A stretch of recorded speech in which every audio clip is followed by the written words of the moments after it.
आज मैं Kundan Kumar 12th class की जो BSCV की स्टोरी ऑफ इंग्लिश है उसकी the story of English drama की चर्चा करूंगा, जिसमें ये आज 5वां वीडियो इसका होगा। कल मैं 4th में वीडियो में इसकी चर्चा किया था कि to the royal court theatre in 1956 came John Osborne's look back in anger which caught the imagination of a generation.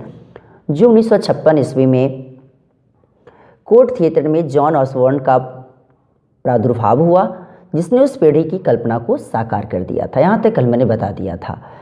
दूसरे में Samuel Beckett an Irish man give a philosophical dimension to world drama through his waiting for Godot.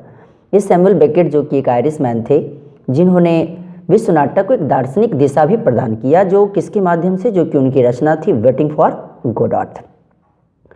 He portrayed the incoherence and meaningfulness of human life. उन्होंने खास करके किसके बारे में बताया कि उसमें मानव जीवन की असंदर्भता, इनकोहेरेंस, असंदर्भता एवं अर्थहीनता को बताया। होराल्ड किसमें? Waiting for Godot. Harold Pinter an actor himself was influenced by Beckett and wrote many plays. Harold Pinter जो स्वयं एक नायक थे, उन्होंने बेकेट की रचना से बहुत ज़्यादा प्रभावित हुआ और उन्होंने बहुत नाटकों की रचना भी की। His the homecoming presents a picture of broken family ties. Arnold Wesker's plays are influenced by socialism and they portray race, class and problems of human relationship in our age. खास करके उनकी जो रचना जो the home coming है, वो पारिवारिक छिन्न भिन्नता का चित्रण प्रस्तुत किए। Picture of a broken family ties. Arnold Wesker, जो कि अर्नल्ड वेस्कर एक नाटक समाजवाद से प्रभावित थे और उनकी रचना में किसकी चर्चा किए जाते थे अर्नल्ड वाले में? तो रेस, जाति, क्लास, वर्ग and the problems of human relationship in our age, जो अपने युग के मानवीय संबंधों की समस्याओं का चित्रण उन्होंने बताया है। दूसरे की बात कर रहे हैं कि उसके बाद आता है आपका अमेरिकन ड्रामा। इस अमेरिकन ड्रामा में क्या होता है उसकी चर्चा भी आप देखेंगे कि अमेरिकन ड्रामा में क्या होता है। कहता है कि American drama there is a rich tradition of drama in the USA। Eugene's O'Neill, Arthur Miller and Tennessee William have presented the vital. खास करके ऐसा देखा गया कि अमेरिका में नाट्य साहित्य का एक धनी परंपरा, tradition of the rich tradition, जिसमें ऑजन ओनील, आर्थर मिलर और टेनेस विलियम ने अमेरिकन समाज के महत्वपूर्ण पक्षों को क्या किया? प्रस्तुत किया। Williams have presented vital aspects of the American society in the plays. O'Neill's The Hairy Ape, Anna Christie, Desire, Under the Elms and the Iceman Comet have psychological insight into man's personality. खास करके ओनील्स की जो ये सारी रचना है, इन्होंने क्या बताया कि आदमी की जो आंतरिक, the hairy ape, Anna Christie, desire, under the elms and the iceman cometh, O'Neill's ने मानव व्यक्तित्व में मनोवैज्ञानिक सूझबूझ को दर्शाने की कोशिश किया। इंसाइट मतलब सूझबूझ, जो मैंस की जो आंतरिक स्थिति, जो उसकी पर्सनालिटी की जो सूझबूझ है, उसमें इन्होंने अपनी रचना में उन्होंने बताया। दूसरे की चर्चा करें कि Arthur Miller's all of my sons and death of a salesman also proves the inner life of the characters.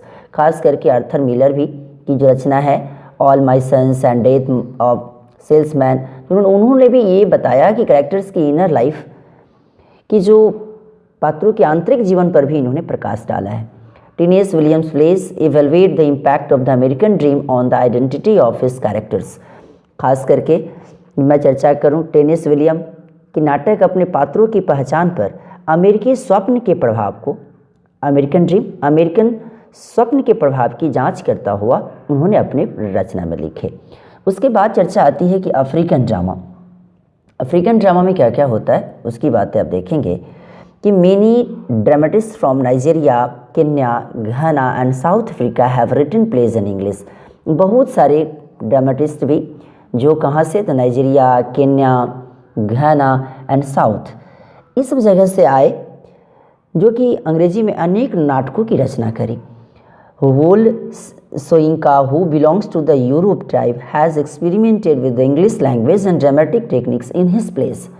खास करके वोलो सोइंका जो कि जो यूरोपो जनजाति से आते हैं, ने अपने नाटकों में अंग्रेजी भाषा नाटकीय तकनीक का भी प्रयोग भी किया। Experimented with the English language and dramatic technique in his plays. He resents, अब इसके जस्ट बाद वाले पोर्शन में चलता हूँ। Modern civil violence and believes in a sense of justice and universal brotherhood of man. His A Dance of Forest and The Lion and the Jewel have been very successful on the stage. उनकी जो मुख्य जो रचना थी वो कौन, a dance of forest and the lion and the jewel, जो कि stage पर बहुत ज़्यादा ही सक्सेस के रूप में आती हुई प्रतीत हुई। अब मैं ज़रा सा बातें करता हूँ किसके बारे में, तो एक इंडियन ड्रामा के बारे में। ठीक है कि भारतीय नाटक में क्या क्या चीज़ देखने का मौका मिला, इसके बारे में भी हम देखेंगे। जैसे कि बातें आती है कि in India there has been a long tradition of writing plays in English. भारत में नाटक लेखन की परंपरा बहुत ही पुरानी है। Asif Currimbhoy has written many plays and has won acclaim by his the tourist Mecca, जो कि आसिफ कुरिम्बा ने बहुत नाटकों की रचना की है और इस क्षेत्र में उसने ख्याति भी प्राप्त की है। एक्लेम मतलब ख्याति। Rabindranath Tagore translated many of his Bengali plays into English himself, जो खास करके मैं अगर चर्चा करूं तो टैगोर जी का भी स्थान इसमें कम नहीं है। रविंद्रनाथ टैगोर ने भी अपने बंगाली नाटकों का अंग्रेजी में स्वयं से अनुवाद भी किया। His Chitra and red oleander have been popular with the audience, खास करके उनका चित्रा एवं रेड ओलियंडर दर्शकों में काफ़ी प्रचलित है। उसी प्रकार similarly Girish Karnad, the great Kannada actor, director and playwright has translated his plays into English, खास करके उसी प्रकार गिरीश कर्नाड एक महान कन्नड़ नाटक निर्देशक एवं नाटककार ने अपने नाटकों का अंग्रेजी में अनुवाद भी किया। और उनकी रचना हवादाना, जो कि भी देख रहे हैं, his Hayavadana and Tughlaq have also been successful all over India on the stage in their English version.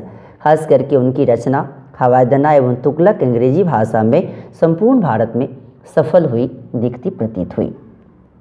दूसरे की बात करें कि अभी आप इसमें देख भी रहे हैं कि द टूरिस्ट मेका किसकी रचना है, तो आसिफ कुरिम्बा की। अब मैं जैसा क्वेश्चन पे आता हूँ, क्वेश्चन पे देखता हूँ कि क्वेश्चन में क्या क्या पूछा जा रहा है। क्वेश्चन पे जरा सा चर्चा कर दूँ। The word drama comes from, किससे आया है ड्रामा वर्ड, तो ड्रामा वर्ड आपका ग्रीक वर्ड से आया, जो कि यहाँ लिखा भी है। द वर्ड ड्रामा मीन्स, जिसका मतलब होता है थिंग डन। दूसरे की बात करें कि ड्रामा ऑफर्स अस क्या, तो एक डायरेक्ट रिप्रेजेंटेशनल आर्ट है, direct representation. In a tragedy the conflict time terminates in, क्या रहता है, जो कि आप पता है आपको, जो पढ़ाए भी है वाला वीडियो में, इसमें क्या रहता है, तो इसमें कैटास्ट्रॉफी रहता है। दूसरे की बात करा जाए कि the purpose of the miracle place, ये मिरेकल प्लेस का पर्पस क्या रहता है, तो इसमें डायरेक्टली, इसमें आपको यहाँ लिखा भी है, क्या लिखेंगे इसको आप, डायरेक्टली डिडैक्टिक, डिडैक्टिक।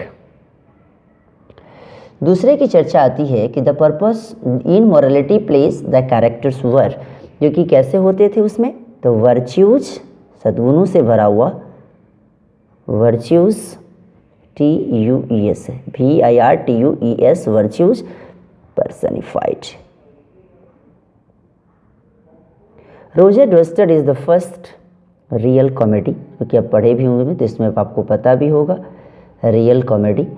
दूसरे की चर्चा आती है कि the first English treasury is, पहला ट्रेजरी कौन था, जो कि क्या जानते हैं, पढ़े भी थे आप, गौर बोडक, जो कि कौन लिखा था इसको, तो इसको लिखा था Thomas Sackville and Thomas Norton ने।